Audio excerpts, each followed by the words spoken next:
Mohon izin Bapak Presiden, Bapak Panglima, Bapak Kapolri, Bapak Pangdam Bukit Barisan, Bapak Kapolda Sumut, Bapak Kapolres Langkat, kami pengusaha UD Aguaris, bidang usaha pembuatan es kristal.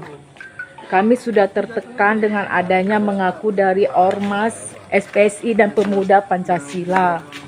Ormas 2 huruf dan 4 huruf, penutup usaha es kristal yang menyegarkan di Langkat. Di Desa Pantai Gemi, Kecamatan Stabat, Kabupaten Langkat, sebuah usaha es kristal bernama UD Aguaris terpaksa menutup pintunya, bukan karena kehabisan es, melainkan karena dinginnya tekanan dari Ormas Kepemudaan.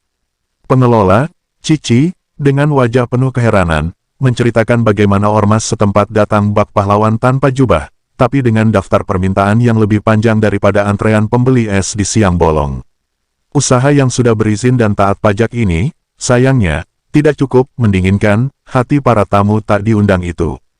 Cici mengisahkan, seperti dalam drama komedi kelas rendah, para anggota Ormas ini mendesak UD Aguaris untuk memenuhi syarat misterius yang tak pernah tercatat di buku hukum manapun. Mungkin mereka meminta es kristal gratis seumur hidup, atau malah saham perusahaan, siapa tahu. Namun, karena Cici dan timnya tidak bersedia mengikuti skenario Ormas, usaha mereka dihentikan paksa, dan karyawan dilarang bekerja. Bayangkan, es kristal yang seharusnya menyegarkan tenggorokan kini hanya jadi kenangan pahit, sementara para pekerja hanya bisa menatap mesin pendingin yang kini nganggur. Ini bukan sekadar kisah tentang es yang mencair, tetapi juga tentang logika yang ikut meleleh di bawah tekanan Ormas. UD Aguaris, dengan izin resmi dan kewajiban pajak yang sudah dipenuhi, seolah-olah masih harus membayar pajak jalanan kepada pihak yang mengaku berwenang. Sungguh ironis, di era di mana pemerintah gencar mempromosikan kemudahan berusaha, masih ada yang berpikir bahwa izin usaha sah bisa dikalahkan oleh tamparan intimidasi dan seragam Ormas. Mungkin, di mata mereka, hukum adalah es batu yang bisa dicairkan dengan ancaman. Cici, dengan nada yang lebih mirip memohon daripada mengeluh, meminta bantuan Kapolri, Kapolda Sumut, hingga Kapolres Langkat untuk mengusir hawa panas intimidasi ini. Namun, kita semua tahu, di negeri ini, panggilan kepada penegak hukum seringkali seperti melempar es batu ke lautan, hilang tanpa jejak.